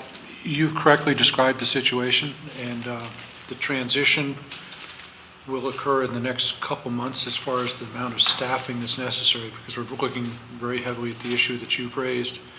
The other part is, the reason we're looking at that issue is that has been a board with a tremendous amount of requirement of work because of the conservation piece, almost to the point of it exceeds the capabilities and has in the past, and may be an unrealistic expectation. So for that reason, I would not want to take somebody who that was their number 2 choice either, because still, that's a hardworking board, and somebody needs to knowingly, willingly go into it, or they won't fit. So I would rather go for the 2, and then we can always relook it as things change a little bit. Okay. I thought we Ditto. had 3 candidates. I agree. We do. We have 2 first choicers. The other 2 we had 4 total that signed up, 2 of them didn't But that's- show up. But Stroman came back in and called it her first choice. Is she one of them? Wasn't she the Yeah. telephone? It was the telephone. Telephone. Right. It was her Yeah. first choice. And then Jerry Clapsaddle, She it was was his very first excited. choice. But And Schaefer, Christina. too. Christina Schaefer was her first choice. She never showed up. She called and said she couldn't come. I'm sorry. Okay. My bad, I didn't cross her. So is everybody okay with appointing those 2? We'll leave 1 position open, okay? All right. Who's going to for 14, who's for 15? I would, Both 50. Make Yeah. them both, Make them make both them both 15? 15. that put 4 of them in, and 15 though. You need to be careful Oh, that you don't that's have, true. so, Yeah, but we may be reducing it too, down to 7, so you don't have 4 of them. I would If they don't re-up, clap yeah. saddle on Yeah, 14. yeah, let's put Jerry on, a little bit of Jerry goes a long way, so why don't we put him on 14? Well, I Nothing would, like a good Jerry on the board. I would like him in So then, 15. who is it, Stroman was 15? Oh, yeah, I actually would like that reverse too. I I would was too. thinking Jerry for, For 15. yeah, 15? sorry. Or Whichever. Okay, So are we switching now? yeah, Kelly Yeah, gets Kelly. 14 and Jerry gets 15. Okay, and we're reappointing Jim Dixon and Sarah Trujillo. Yes. Yes. Yes. Okay. Okay, then nothing on library licensing, or I don't see a viable option to do anything but open that up again. How many, we're to short, Everyone, one. well, yeah, Donovan goes back on, but we've got to replace Susan. And I think if we open it back up, we asked Donovan to Donovan. re-interview. Okay. So we're not going to appoint anybody for licensing? No, we're going to reopen it and, No, leave Donovan on for now. yeah, we'll leave him on for now, but when we reopen it, we'll ask if he would want to be, because his position will be considered. There will be 2 openings. Okay, the only thing that I would just caution you on is that timing, because April 1st is the start of all the new terms, and We have to reappoint. they're going to have a meeting, and they're not going to have a quorum. Or the other thing we could do is appoint somebody to the licensing authority, and if, when you contact them, say the council appointed you to the licensing authority, they've got the opportunity to say yay or nay, turn it down, wouldn't they? I'm sorry, say that again? If we have just appointed somebody to the licensing authority because we didn't interview for that, Right, but we did interview a bunch of people who are not going to get appointed to anything, right. so we take one of those and appoint them as a member of the licensing authority. If they choose not to do that, they just tell you they don't want to be. They could do They that, could do yes. And then we're And not any if- worse off than what we already are. If that was the case, then I would actually not just send a letter, I would call them and Yes. make the offer that way. I wouldn't just leave them hanging out there with a letter. Jim, do you have a suggestion for who? Well, I don't know, I would put James Boone in. Well, he wanted Board of Adjustment, and everybody, well, that's not entirely true. Paris is second choice for that one. Why don't we go through, and then if we have a candidate that we think is still. Who's left? Come back to Before licensing. before we leave the topic, at least one I would consider would be Heather Poe, who has a background There you in go. enforcement. I support that. And we've already passed her. What'd you say? Heather Poe. I would not support appointing anybody we did not interview for this, I'm sorry. And I think since we have a position that opened that we didn't anticipate, that we should announce that. And I would say that we should appoint Donovan, who is asked to be reappointed, and we did not say that we needed to interview for that. So that's what I think. I think the problem with not reappointing Donovan and asking him if we do open up interviews for that is that we will not be interviewing that until April, and we will need to have approved these reappointments next week. So I think that would be an appointment, and if we do reappoint Donovan, they'll have a quorum at their meetings, right? But I agree with Peggy. I do think that this particular board is a very, they go very quasi-judicial, legal, probably not quasi-judicial, but very legal on this, and It's a set process. people need to want to do it. It's like what you said about the planning commission, that needs to be their first choice. And we didn't even have it opened up, so we didn't hear from the community who might be interested in it. I know that last time we interviewed for it, we had quite a few people that wanted to sit on it, so I guess I feel we should open it up again. Let's a show of hands to open it and interview. Appoint Donovan and then open it up. Yes. Open an interview, okay. All right. Museum Board, we have one opening. And we have, I would suggest accepting the reappointments and Jean Ray. okay, so Jean gets a vote. Jerry? I have reappointments and Hale, And who? William Hale. Okay. Bruce? Yeah, which one? We got you. You guys figure it out. turned off, so. Oh, okay. No, I should have done it. Yeah, I agree with the reappointments. I think I slight the lean to Jean Ray. The reappointment and Jean Ray. Peggy? I'm looking at my notes here, this is a really tough, reappointments before, but let me, I'll vote William. I'll go with Ray. looking, that makes me. Doesn't matter. Oh, it doesn't matter, well, I'll go with Hales. So Jean Ray? So Ray? Yes. Okay, Tree Committee. So we have two openings, and we have one applicant with a first choice. We did have an applicant who had it as their third choice, Trina. What's Trina's last name? Fulton. Fulton? She had second choice though for Board of Appeals. We need one. Yeah, and James Boone had it as a third choice too, along with Ed Peters. Yeah. Who was that again, Jim? For Building Board of Appeals was James Boone, and Ed Peters had his third choice. Ellen Whitner? He wasn't in. So you want to talk about all three at the same, but if, Well, let's, Just want to pick. do we want to, go ahead. In the task force, one of the things that we're talking about is, particularly this board, commission, or committee, is not required to be active and make decisions year-round.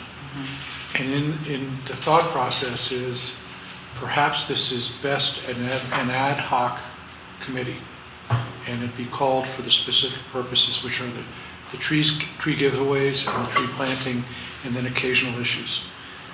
I'm only pointing that out because finding second and third choices to fill in here, they may be unhappy finding out that there's some thought to the restructuring of the committee.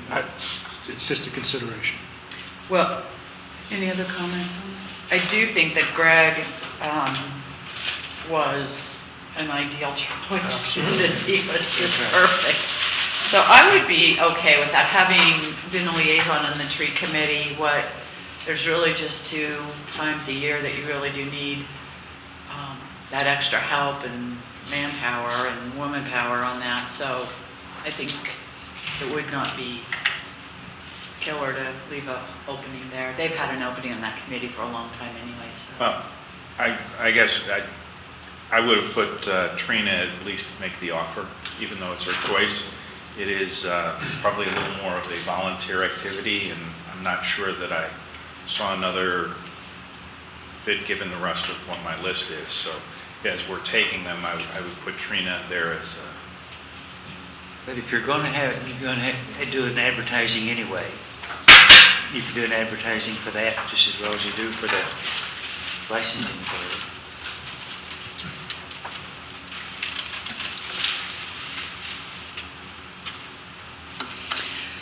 Well, based on what Bruce said regarding a little bit of restructuring and recognizing that it is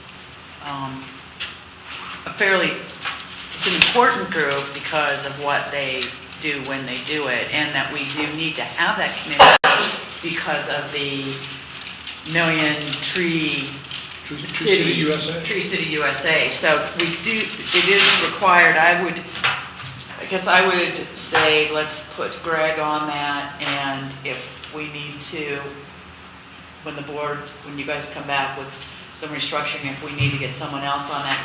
Their busy time is going to be April and September, They October. just did the tree, Did we just do the no, tree? well, they just took the information on the trees. Because it's really the day that they give the trees It's going to be the away. day they give it away and the plantings are occurring. So, show of hands to put Greg on. Okay. Show of hands if we want to put Trina on. Okay. Okay, so Greg will go on. That will be it. And reappoint John Lawson. Yes. Reappoint, yes. Reappoint John, my neighbor. Where is he? I didn't know that. Lives across the street. And, okay, so Board of Adjustments. We have one alternate, which is I'm sorry, alternate Mayor, two. before we go on to those, can we just say we're going to reappoint the Victim Compromise and Riverfront Authority people? Oh, okay, yes. Is everybody okay with that? Yeah, we are going to reappoint Riverfront Authority, yeah. We're going to reappoint Victims Assistance And Board and the library. And Gary Thompson's name is misspelled on your list. On Riverfront. Missing an H. Missing an H, T-H-O-M-P.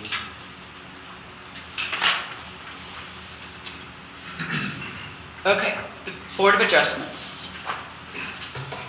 Okay, let me throw out an idea, because the two people that I have for the Board of Adjustments and Building Board of Appeals are Ed Peters and James Boone. And a little bit of a toss-up as to which goes which direction for those two. And I'd be looking for some folks that might be maybe a little more familiar than I am on some of the activity as to which might be best for Which two are you talking, Board Adjustments and? Building Board of BBA. BOA and BBA. Board of Adjustments. How often does the Board of Adjustments meet? Are they the ones that are very infrequently? Both of these are very infrequent. Very infrequent. Now, Okay. Miller's an architect. So is one called for more in one environment than the other? Who was the architect? Dan Miller? Peters, I'm sorry. No, no, Okay. I was like, I pulled the where? Oh, Peters. I pulled the wrong one. Yeah. He was an attorney, now he's a architect, is it? Engineer. Yeah, he's he's law, MBA, and then he has a BS in general engineering. well, Peters, when he made his application, made it, his first choice as being the Board of Adjustment, and his second choice, the Planning Commission. When he got to the interview, he Right. switched those two and said his first was Planning Commission over Board of Adjustment. The Building Board of Appeals, there was one person, nobody wanted their first choice. There was Trina Fulton for second choice, James Boone and Ed Peters both said for their third choice. So I guess I would put in Peters at Board of Adjustment and James Boone in Building Board of Appeals. And Trina was the second, that was her second choice, was Board of Appeals? Right, yes.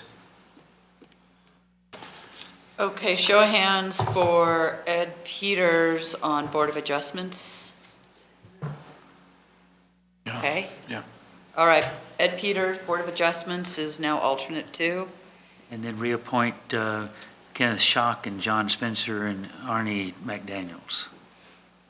Okay. Building Board of Appeals, show of hands for Boone. Oh, sorry, go ahead. Show of hands for Boone on Building Board of Appeals.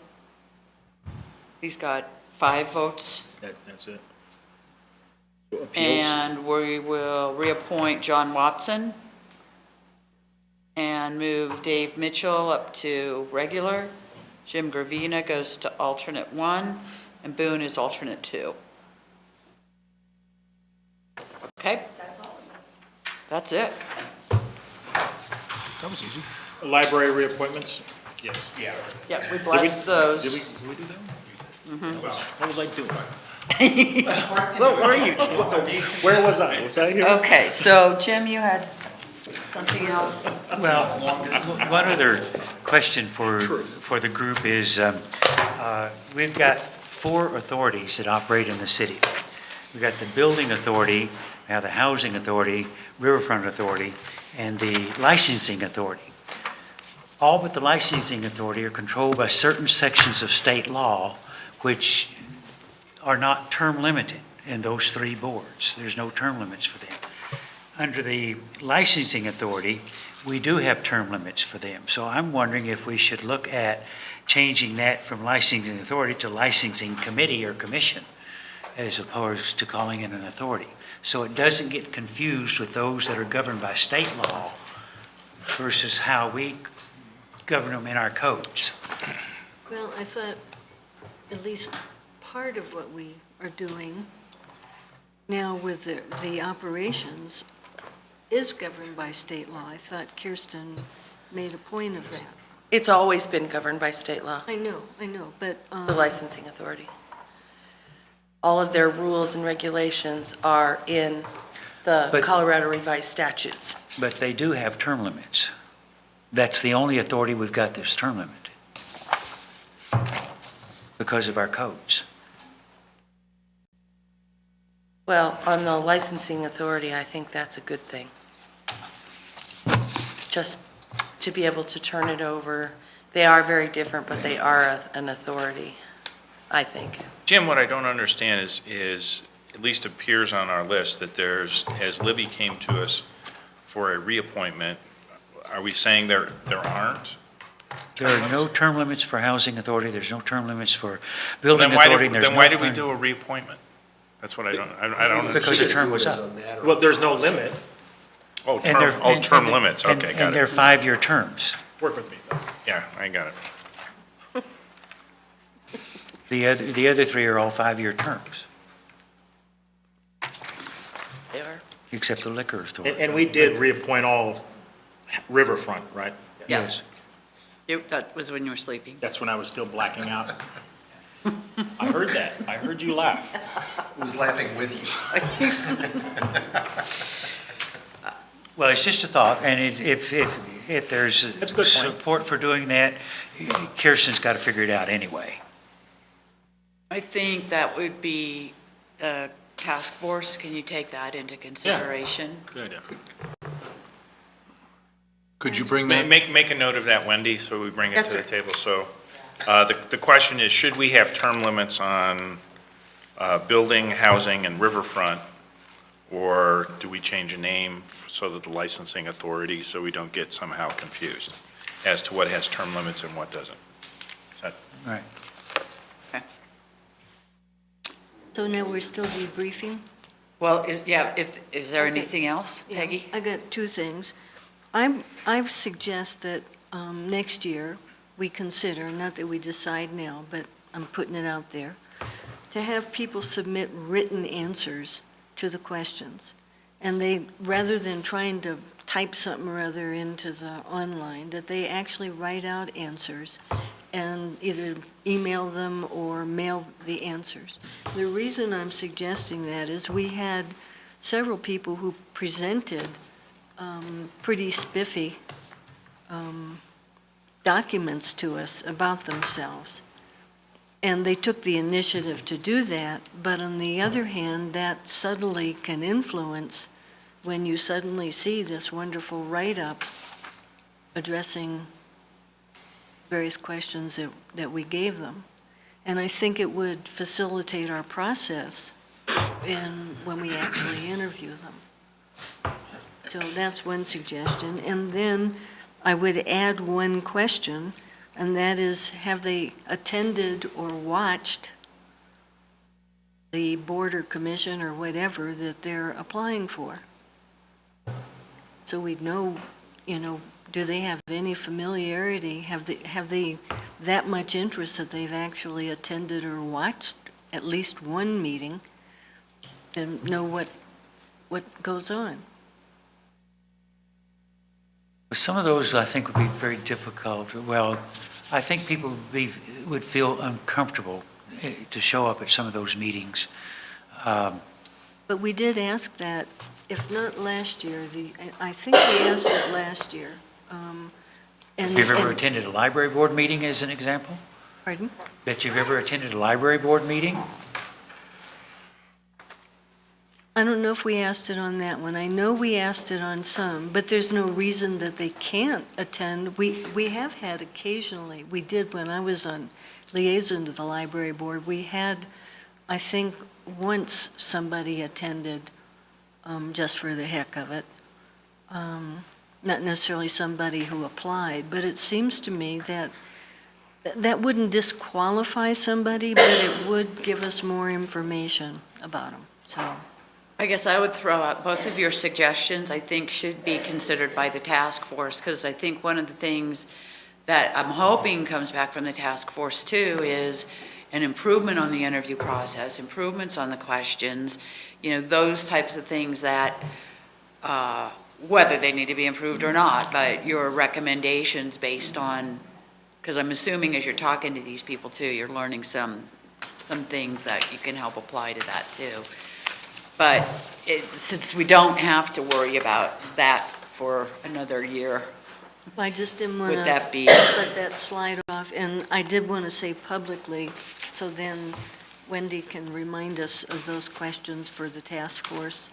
Is that okay, task forcers? Review. I'm sorry, to review the questions for the task force, with the task force? Well, for the task force to consider whether or not it would be good for people to submit written answers to the questions, and whether or not we should ask whether people have watched or attended board commission. Got that one too, thank you. Bruce? I just wanted to Time's up. reinforce, I'll second that. you're channeling your inner. Call the question. Oh, did you have something to say? You have to have an attitude adjustment. I just wanted to probably restate the fact that the folks we ultimately selected in no way diminish the quality of the folks who weren't selected. A lot of these are very close calls and very difficult choices because all of the candidates who applied were of a high quality and a high caliber. And really appreciate everybody taking time to put the app in and certainly encourage people to, I think we told everyone we'll keep the applications in case there's openings and certainly encourage people to reapply because it was an exemplary group of citizen volunteers this year.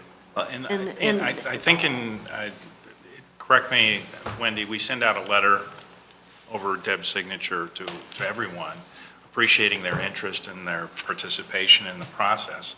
And it is not without risk, having a household that has experienced it 3 times over, that folks go through a lot of gut-wrenching, even submitting an application, and it's much appreciated on our part, and we very much appreciate the volunteers. Absolutely. Did you have something? Yeah, so, Okay, go ahead. so can we incorporate what Bruce said, that we had an exemplary group of people and wish we had openings for everybody? Of course, yeah, absolutely. Jerry? I just wanted to thank Jimmy John for the sandwich. It was a very good sandwich. Very good. I appreciate it.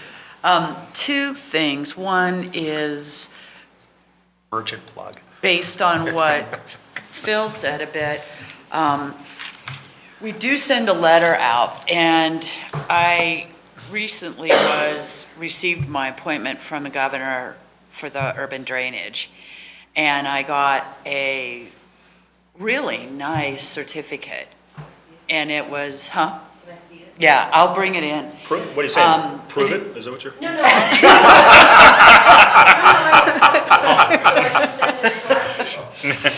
And it was really nice, and it it used some of the same phraseology of, that this is an important seat, important position, and thank you for doing what you're about to do. And I think, reading it, well, I know it's coming out of the certificate mill at the state, but it also showed to me that it kind of gave me that, wow, this is important to them too, to do this. So I'd like to do something like that, more than just a letter. If we could also send a nice certificate. It had a gold seal on it and was signed by the governor. I don't know if he'll sign ours, but I'd happy to sign it. But it just added that extra piece. I've got a few campaign pictures of myself that I could sign and add it to the envelope. Sell them on eBay. So now, if we did that, could we I don't think so. fairly easily You aren't going differentiate anywhere with that. appointment and reappointment? I think I would do it 'Cause I for haven't the seen what it new says. appointees. I don't think I'd do it for reappointments. I don't know. We could do it for all of them. And I don't know if we'd have to differentiate. Maybe you'd bring show and tell Tuesday night. Okay. The reappointments is a kind of a big deal, because a lot of folks don't make it to term limit. They just decide not to do it. When I was on a planning commission, I was term limited. I think during the course of those about 12 years, I think I served with over 22 different planning commissioners. So there's a lot of folks that don't stay through the whole thing. So I think those that do request to be reappointed they do keep that history going. Well, One more Go argument ahead, not to have term limits, because people self-limit themselves. It happens. Along the same lines, the people that complete their term, do we give them recognition, because we have this group going off right now? And maybe, at our boards and commissions dinner, they have special recognition. right, so there could be a match of those two kinds of things, appointment and When you completion. come in and when you go out. And I think as next year, as we do all of the new reappointees, and they are kind of put back in, and it is kind of a start over for everybody, I think it will be great. We can do it with this round too. Once you see the certificate, we can kind of tweak it too. The other thing I just wanted to say in conclusion is, since my term on council, this is probably the most dynamic discussion we've had regarding boards and commissions. It's difficult when you have these citizen volunteers come in and sit here and interview in front of us, and I appreciate all of their time and all of their passion. I mean, we didn't talk to a single person that wasn't passionate about it and didn't want to do this, and so that is just beyond what I think I ever expected the community to do, and it's impressive as heck. And having the dynamic discussion we had, and particularly some of my comments regarding some of the planning commissioner applicants, I think that's part of the process, and I think that the council needs to be honest and open and share their concerns and their feelings. These are important positions. We've seen them go, as Bruce likes to say, upside down in the ditch when we get things wrong or when things don't work out. And we've seen things go to heights we never thought we could get to when we have got everything humming on all cylinders. So it's a process that deserves our honest debate and discussion, and while it may not always be easy, it's definitely beneficial, and I think it brings us a better end product. So thank you for that this evening. If there's nothing else, we're adjourned. Which Bruce said? The bad Bruce.